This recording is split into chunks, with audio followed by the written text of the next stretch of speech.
perspective. Our next guest is a former diplomat and advisor on foreign policy who served as an official at the U.S. Department of State. Anja Manuel is now executive director of the Aspen Strategy Group. Anja, good to have you with us. Talk to us about the significance of Macron's visit to China.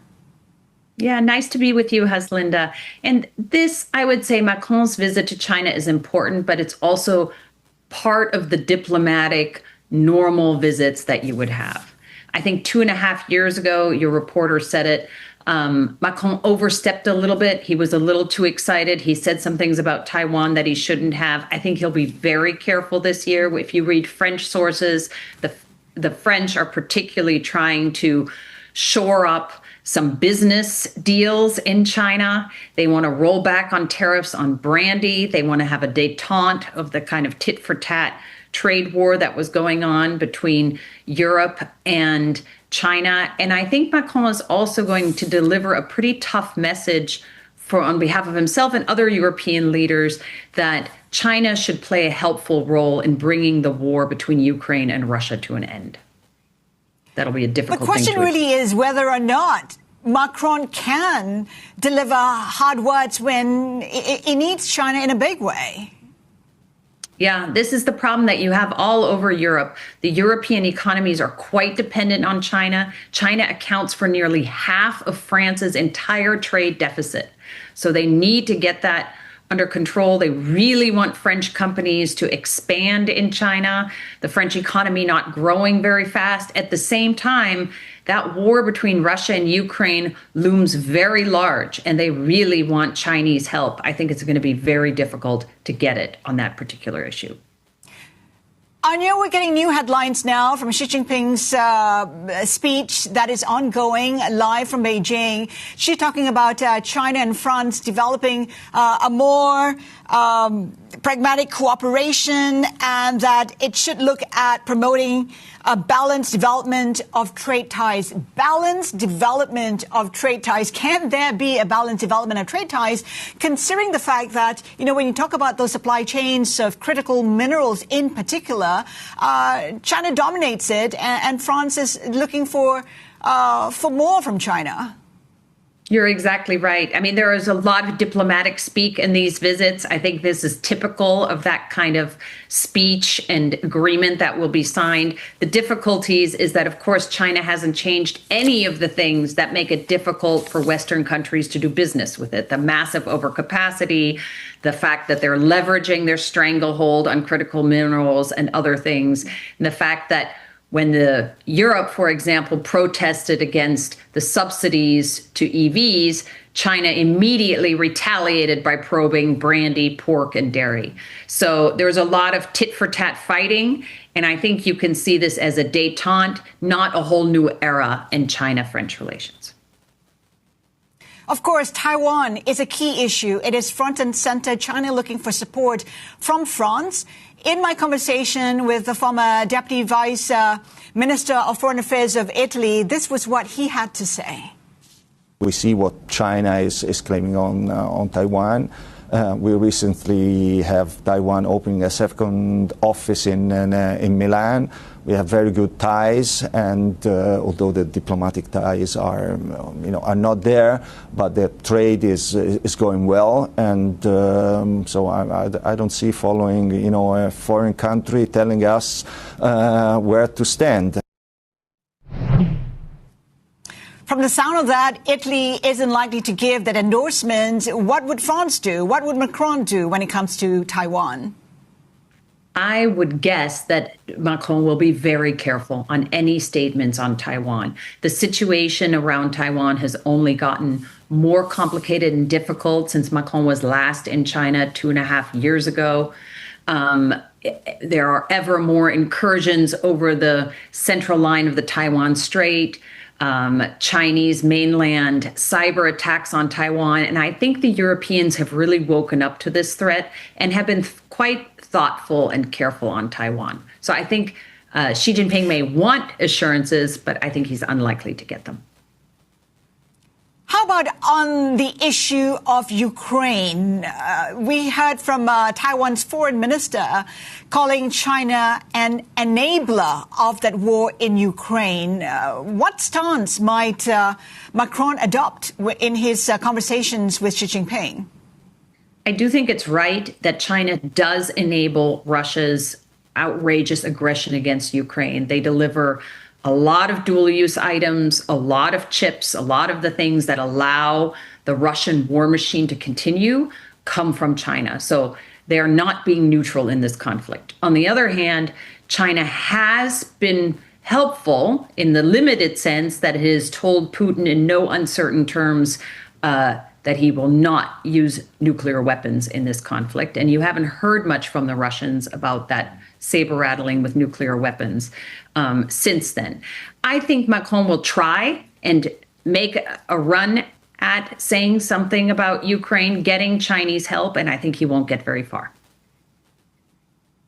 And Anja, speaking of the Russians, we have Putin making a visit to India. This is a relationship that goes back decades, but it does seem like they're dialing up their engagement. Yes, this is a very important visit. So this is the first meeting of Vladimir Putin and Prime Minister Modi since that very uncomfortable picture of the two of them with Xi Jinping in September.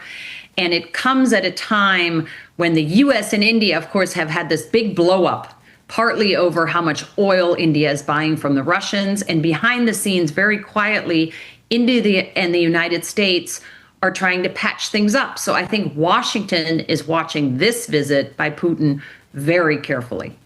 Oil is a big issue. I know your correspondent talked about it.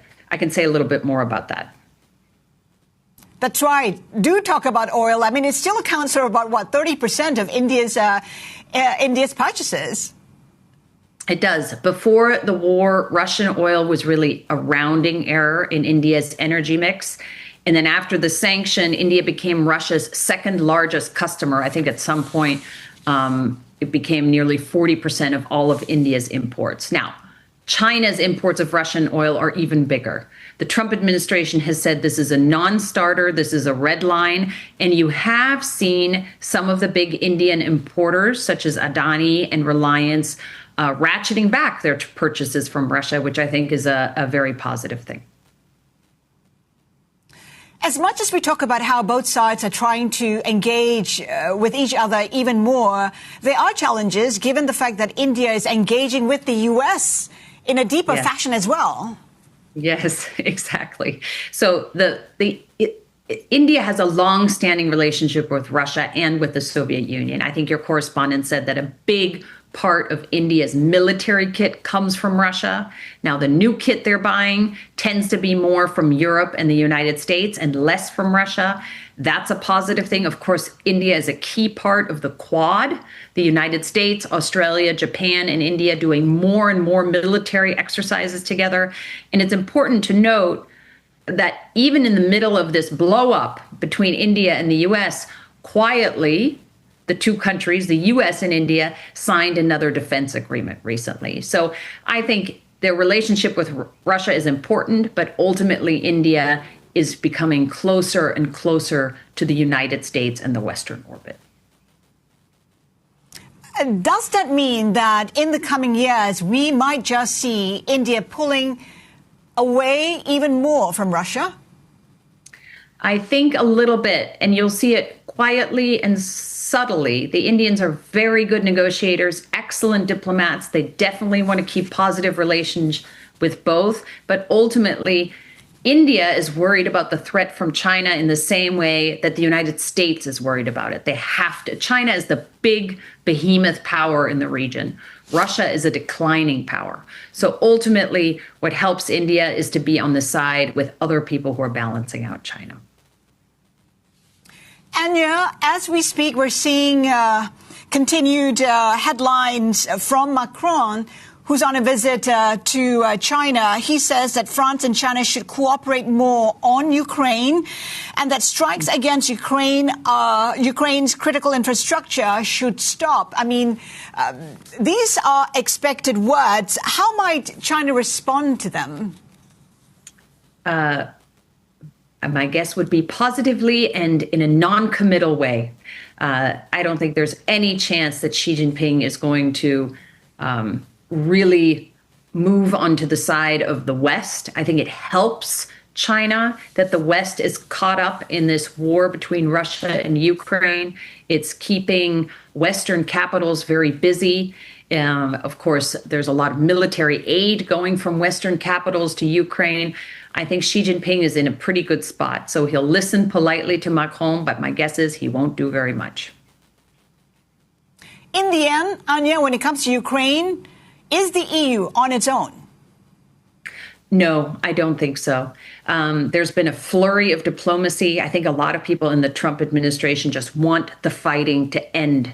And so there's a little bit of throwing things out there, ideas out there. None of them have caught fire yet. I think it's good that they're trying.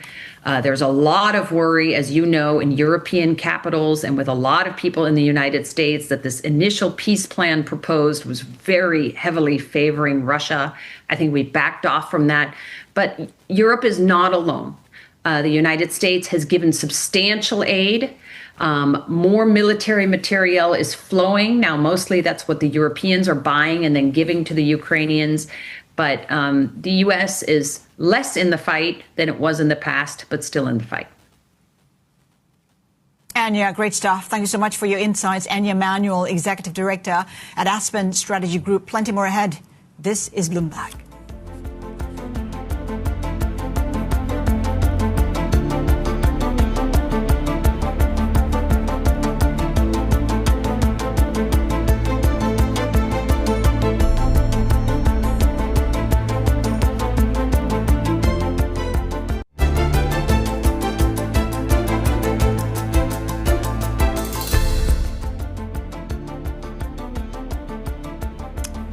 Welcome back. You're watching Inside. You're looking at pictures of Emmanuel Macron, who's on a 3-day visit to Beijing. Both leaders, Emmanuel Macron and Xi Jinping, made speeches earlier. In his speech, Xi Jinping talked about how he's urging China and France to promote a balanced development of trade ties. He says China and France need to widen what he called pragmatic cooperation. Xi also talked about how China will provide $100 million of aid for Palestine reconstruction. In his speech, Emmanuel Macron talked about how France and China should cooperate more on Ukraine. He's calling for more Chinese direct investments into France. Of course, Emmanuel Macron on a 3-day visit to Beijing. Now, before we go, here's a look at our guest for tomorrow. We'll discuss private equity and get the outlook on China's healthcare sector with Jefferies. Plus, just ahead of the RBI decision, we'll hear from Axis Bank and DBS. Keep it here with us. This is Bloomberg.